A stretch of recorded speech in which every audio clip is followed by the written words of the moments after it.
Pierre Cesarini, bonjour. Bonjour. Vous êtes le PDG de Claranova, vous avez présenté vos résultats semestriels 2018-2019 auxquels nous avons assisté. Qu'est-ce qui a été important pour Claranova au cours des derniers mois?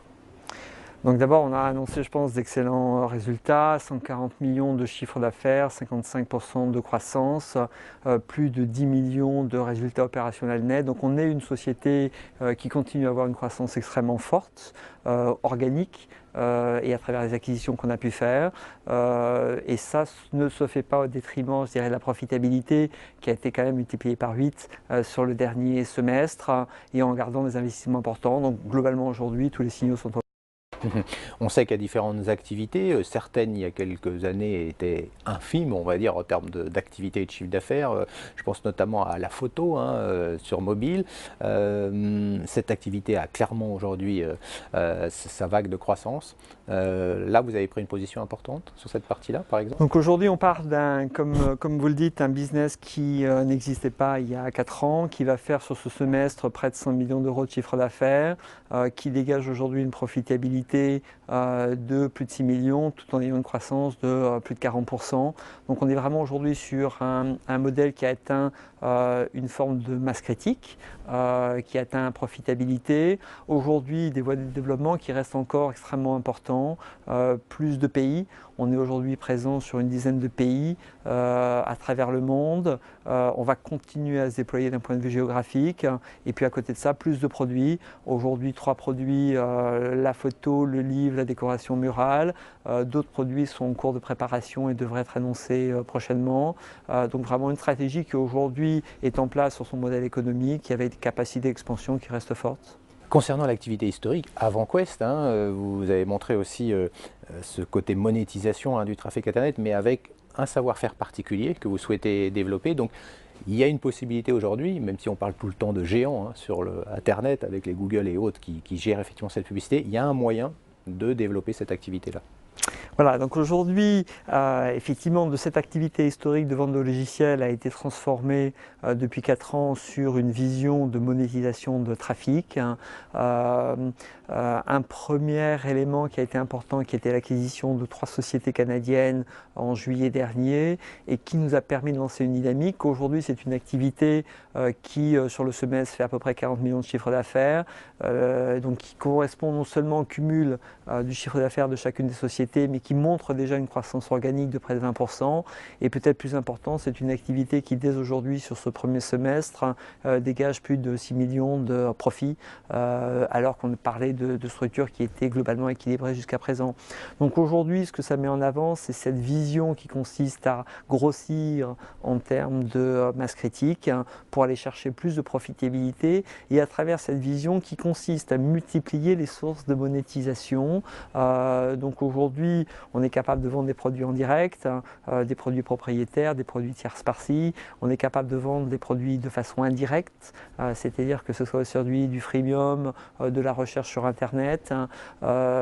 Et on a aujourd'hui plein de projets en termes de monétisation qu'on pourrait ajouter à ce schéma qui font qu'on est capable d'avoir des augmentations extrêmement importantes en termes de profitabilité et avec sur ce domaine un potentiel qui reste encore important. Vous nous avez aussi montré PayAware, donc un moyen finalement de sécuriser nos achats sur Internet avec une espèce de carte bancaire instantanée avec un numéro de carte pour la transaction quand on fait un achat et puis ce numéro disparaît si on fait un autre achat à un autre moment.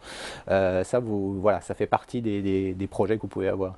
Donc, PayAware est un nouveau concept qui permet de sécuriser les transactions financières sur Internet. Donc, c'est le produit financier proposé par AvantQuest, sur lequel on travaille depuis un petit moment.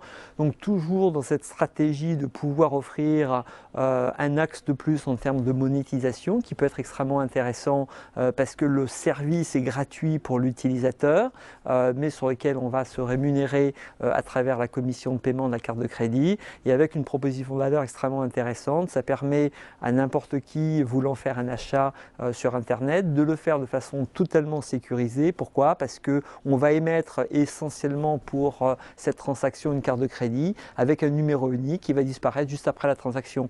Donc on ne pourra plus voler, ou si on vole ce numéro, ça n'a aucun intérêt parce qu'il n'aura plus de valeur.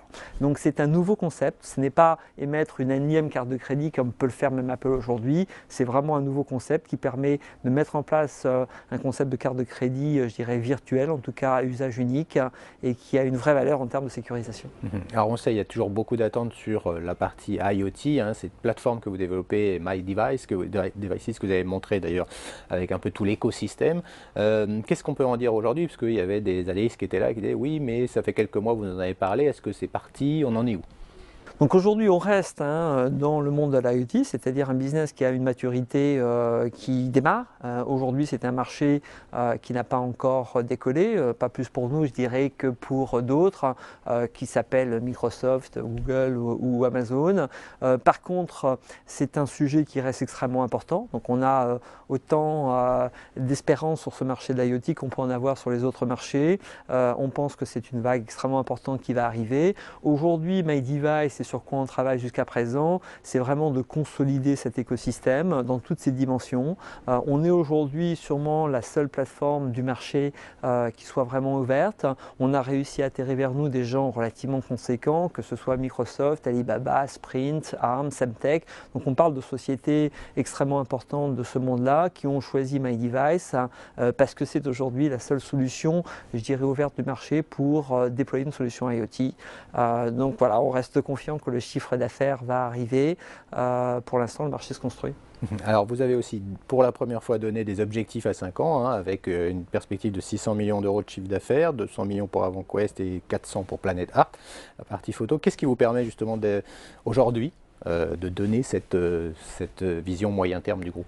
Oui, donc c'est la première fois qu'on entre une guidance, parce que c'est quelque chose qu'on nous demandait, un peu difficile de le faire avant, parce qu'on était dans cet exercice de reconstruction du business historique, reconstruction de ces nouveaux business, de nouveau Claranova quelque part à moins de 2 ans. Aujourd'hui, on pense que sur des marchés relativement établis, que ce soit la photo d'un côté, que ce soit l'Internet aujourd'hui, on commence à avoir une compréhension, une visibilité suffisamment forte pour faire et s'engager sur des chiffres qui, je pense, sont relativement intéressants. Une société de plus de 600 millions dans le monde de la technologie en France commence à être relativement notable. De nouveau, comme vous le disiez, on est sur 400 millions sur Planet Art, 200 millions au moins sur la partie AvantQuest. Je pense qu'on a une visibilité tout à fait raisonnable sur une période de 5 ans d'atteindre ces chiffres. Là encore, ce que vous n'avez pas dit, avec des projections, des perspectives d'avoir au moins 10% de rentabilité sur ces business.